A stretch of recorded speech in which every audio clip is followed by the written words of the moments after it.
everybody, it's Krista with Imagine That Scrapbooks and Gifts, and thank you for joining me for ITTV Presents Try It Out Thursdays, week number 16.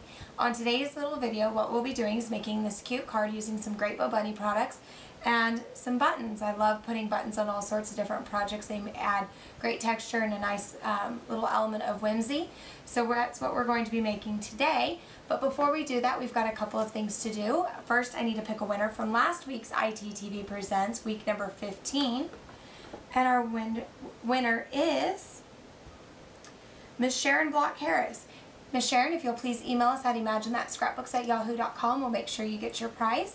And please email us before Wednesday of next week in order to claim your prize. And if you would like to be a winner of ITTV Presents, make sure you leave a comment on this week's video, whether it's on Facebook or on YouTube, for your chance to be entered into our random name selector.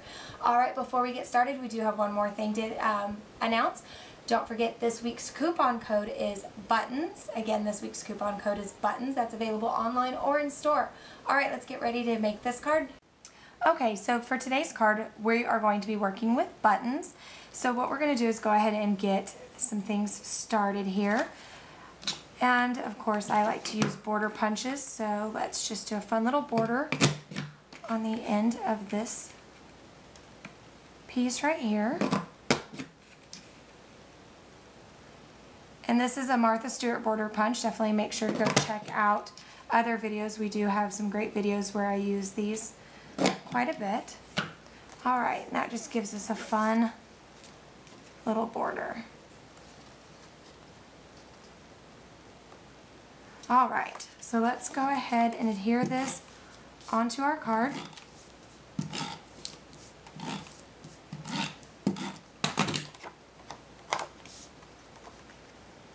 Right up here like this.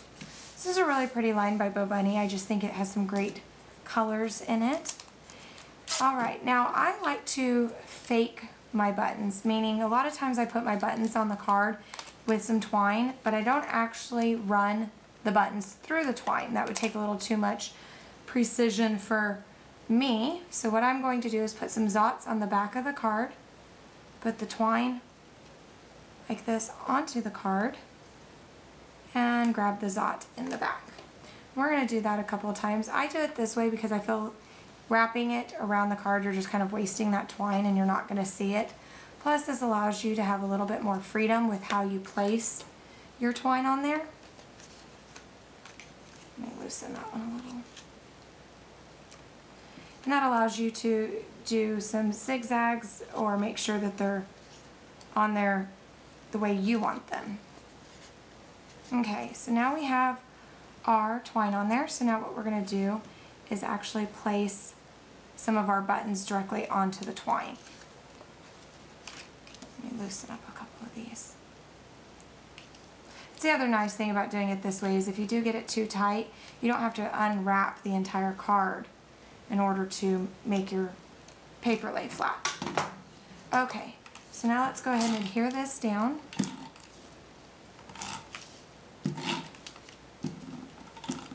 And as you can see, I'm just taking my runner directly over the ribbon.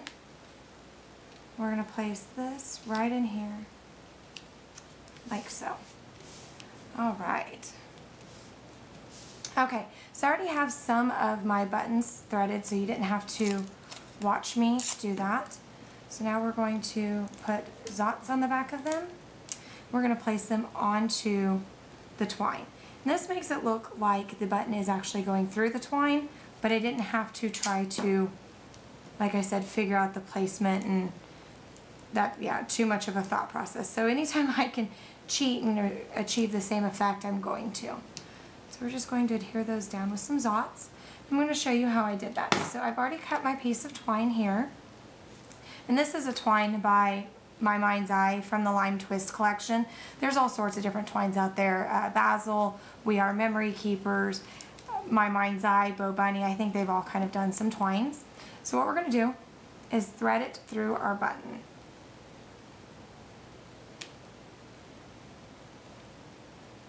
Okay. And you can moisten that with a little bit of water, or I know that sounds kind of gross, a little bit of spit will do it too. And I'm not too concerned about that since I'm going to be cutting that piece off. It just allows me to get it started. And of course, because I'm twining this on video, which is going to not cooperate. That's how it always goes, doesn't it? It's like trying to thread a needle when people are watching. You can never seem to do it.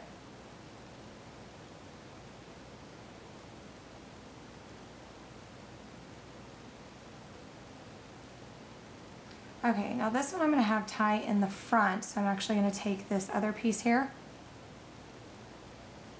and put it back through here. Oh.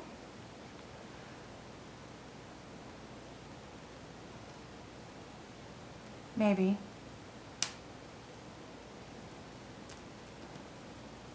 I think it's a combination of video and nails just not wanting to work with me today. Okay. So now we've got it threaded through. We're just going to tie it into a knot and place this on top of our card. Okay, so let me snip those real quick. I can find where my scissors went, maybe. Take another Zot, place it onto the back of this. We're going to put it in the center here.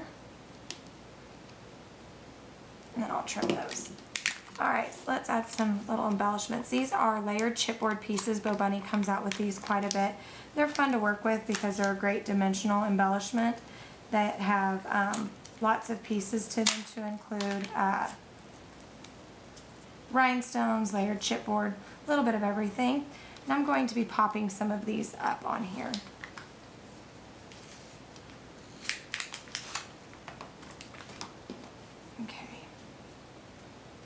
That'll work there for me. So here I have my foam dots. We're going to put those on the back.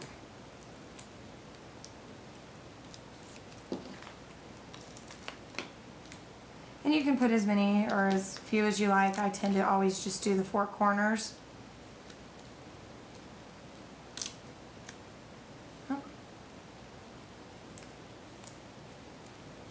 They're extra sticky today.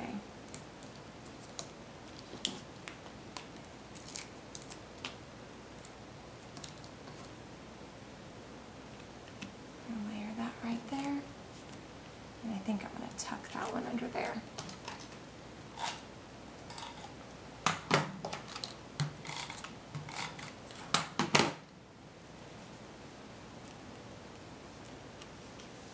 All right, and there we go, a fun card using buttons. All right guys, we'll see you next time.